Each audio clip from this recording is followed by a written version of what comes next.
Myself, Dr. Rajesh Kumar, Department of Zoology, SPC Government College, Ajmer.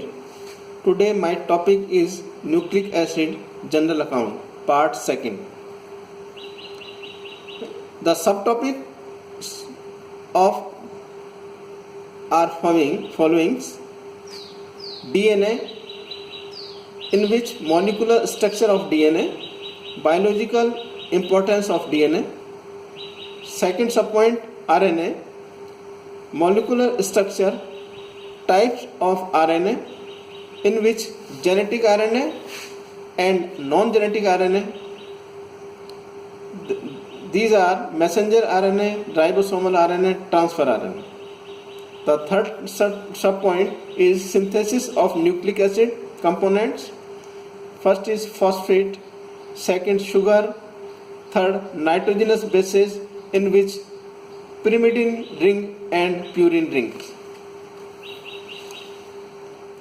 आज हम nucleic acid के second part DNA की molecular structure and biological importance के विषय में चर्चा करेंगे. Now molecular structure of DNA, Watson and Crick model के अनुसार डीएनए एक डबल हेलिकल स्ट्रक्चर है जो दो स्ट्रैंड्स द्वारा निर्मित होता है. ये स्ट्रैंड्स एक एक्सिस के चारों ओर सर्पिलाकार रूप से कुंडलित रहते हैं. प्रत्येक स्ट्रैंड एक पॉलीन्यूक्लियोटाइड चेन होती है. दोनों पॉलीन्यूक्लियोटाइड्स चेन अपोजिट डायरेक्शन में कुंडलित होती हैं. दोनों चैन एक दूसरे के सम्मुख इस प्रकार से विन्यासित रहती हैं कि एक चैन का तीसरा सिरा दूसरे चैन के पांचवें सिरे के सम्मुख स्थित होता है. प्रत्येक न्यूक्लियोटाइड में nitrogenous bases, deoxyribo sugar and phosphoric acid का एक एक मॉलिक्यूल होता है. इसमें नाइट्रोजनस बेसिस मॉलिक्यूल डीऑक्सीराइबोस से अंदर की ओर तथा फॉस्फेट मॉलिक्यूल इससे बाहर की ओर जुड़ा रहता है. डीएनए में एक पॉलीन्यूक्लियोटाइड चेन के न्यूक्लियोटाइड्स एक दूसरे से फॉस्फेट मॉलिक्यूल द्वारा जुड़े होते हैं. दोनों चेन के नाइट्रोजनस बेसिस हाइड्रोजन बॉन्ड्स द्वारा जुड़े रहते हैं. डीएनए में एडेनिन हमेशा थाइमिन के साथ, जबकि साइटोसिन हमेशा ग्वानिन के साथ पैरिंग करता है. एडेनिन व थाइमिन के बीच दो हाइड्रोजन बॉन्ड उपस्थित होते हैं, जबकि साइटोसिन व ग्वानिन के मध्य 3 हाइड्रोजन बॉन्ड उपस्थित होते हैं. डीएनए का डायमीटर 20 एंगस्ट्रॉम होता है. प्रत्येक हेलिक्स का एक घुमाव लगभग 34 एंगस्ट्रॉम होता है. प्रत्येक हेलिक्स में 10 न्यूक्लियोटाइड उपस्थित होते हैं. इस प्रकार दो न्यूक्लियोटाइड्स के बीच की दूरी 3.4 एंगस्ट्रॉम होती है. Due to this type of base pairing, the two strands are complementary to each other. For example, if a chain has base sequence thymine, cytosine, adenine and guanine, then complementary chain will have base sequence adenine, guanine, thymine and cytosine. DNA consists of two complementary chains twisted around each other, forming a right-handed helix.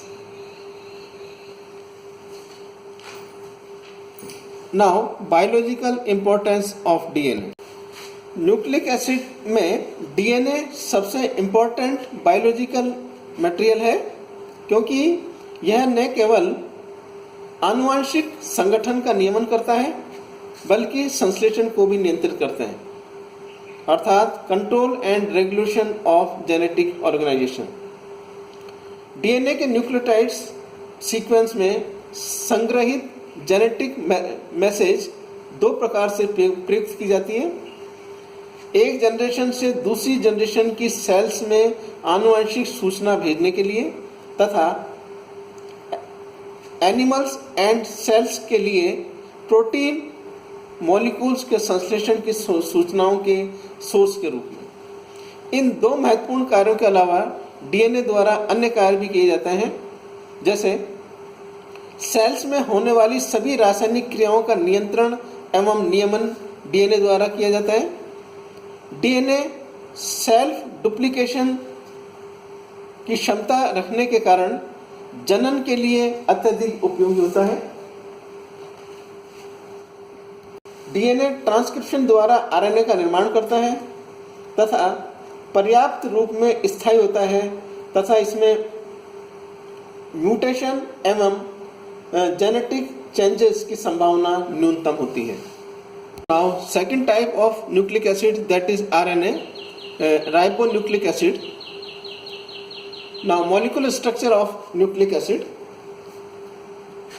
That is ribonucleic acid. RNA second important nucleic acid है। Viruses में ये genetic control का कार्य करता है, जबकि अन्य सभी कोशिकाओं में प्रोटीन संश्लेषण का कार्य करता है। मुख्य रूप से आरएनए साइटोप्लाज्म एवं न्यूक्लियोलस में उपस्थित होता है।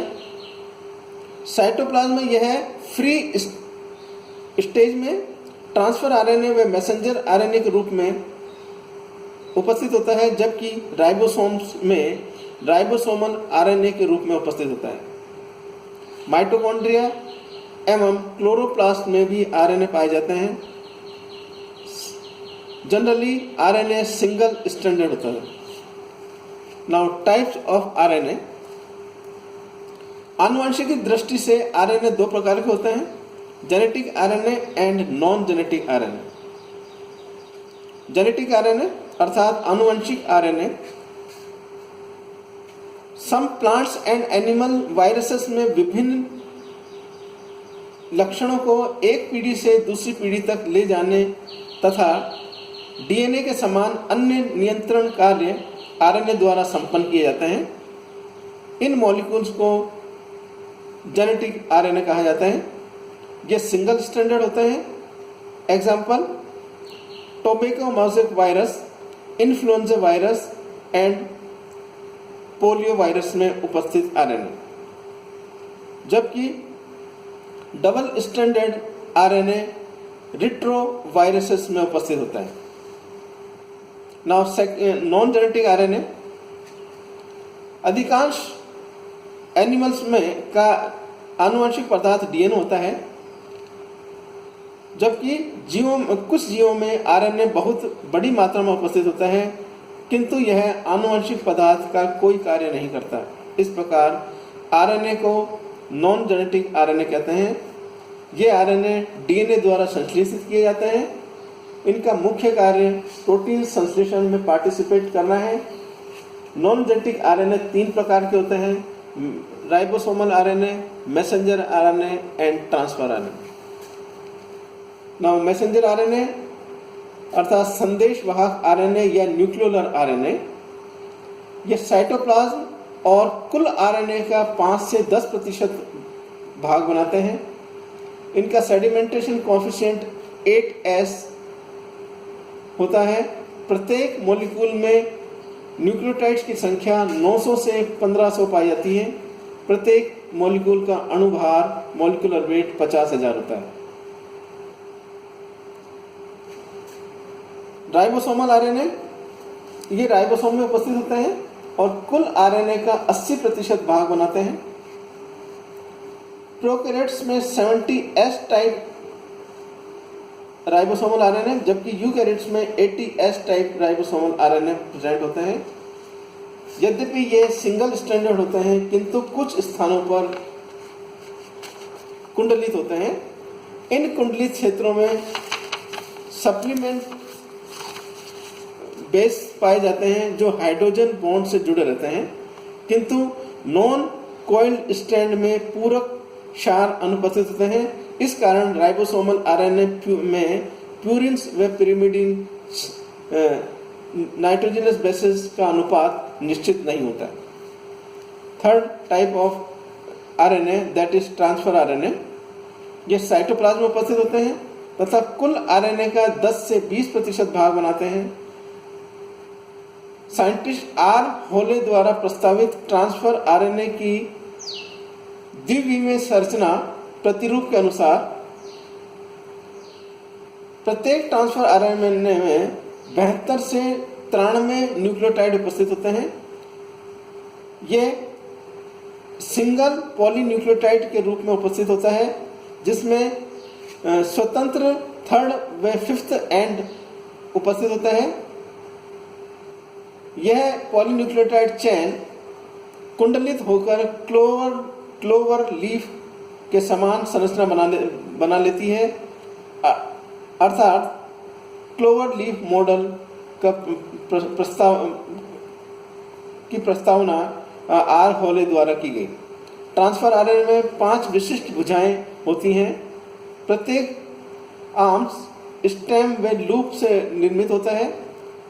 स्टेम वाले क्षेत्र में बेस पेयर आपस में युग्मित रहते हैं, जबकि लूप में बेस पेयर में पेयरिंग नहीं पाई जाती। इनके ट्रांसफर आरएनए में 5 part amino acid attachment site, DHU अर्थात dihydrouridine loop, ribosome recognition site, anticodon site and variable arms उपस्थित होती हैं। Now synthesis of nucleic acid components.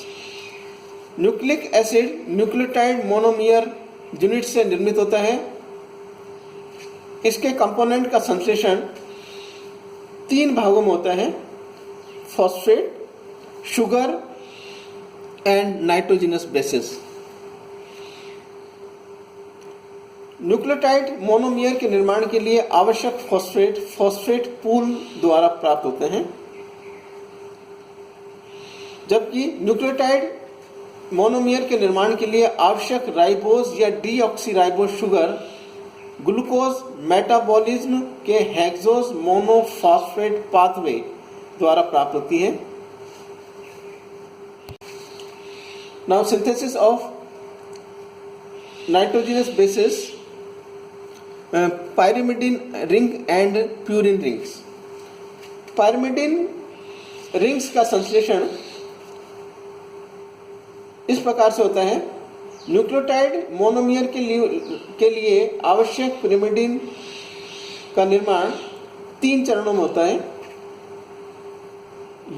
यूरिडाइलिक acid, cytidylic acid and thymidylic acid. अर्थात सर्वप्रथम यूरेसिल, फिर cytosine तथा thymine का निर्माण होता है, और दूसरे शब्दों में यूरेसिल, साइटोसिन और थाइमिन का निर्माण लास्ट में करता है। Then synthesis of purine rings. Nucleotide monomer के लिए आवश्यक purine bases adenine and guanine का निर्माण सबसे पहले एडेनिन रिंग का निर्माण होता है और एडिनाइलिक एसिड का निर्माण होता है। एडेनिन द्वारा ग्वानिन रिंग का निर्माण होता है और ग्वानाइलिक एसिड बनता है। यदि एक ऑक्सीजन प्यूरिन राइबो न्यूक्लियोटाइड से मुक्त हो जाती है, तब यह डीऑक्सीराइबो न्यूक्लियोटाइड का निर्माण करता है, जो कि डीएनए का निर्माण करता है। धन्यवाद।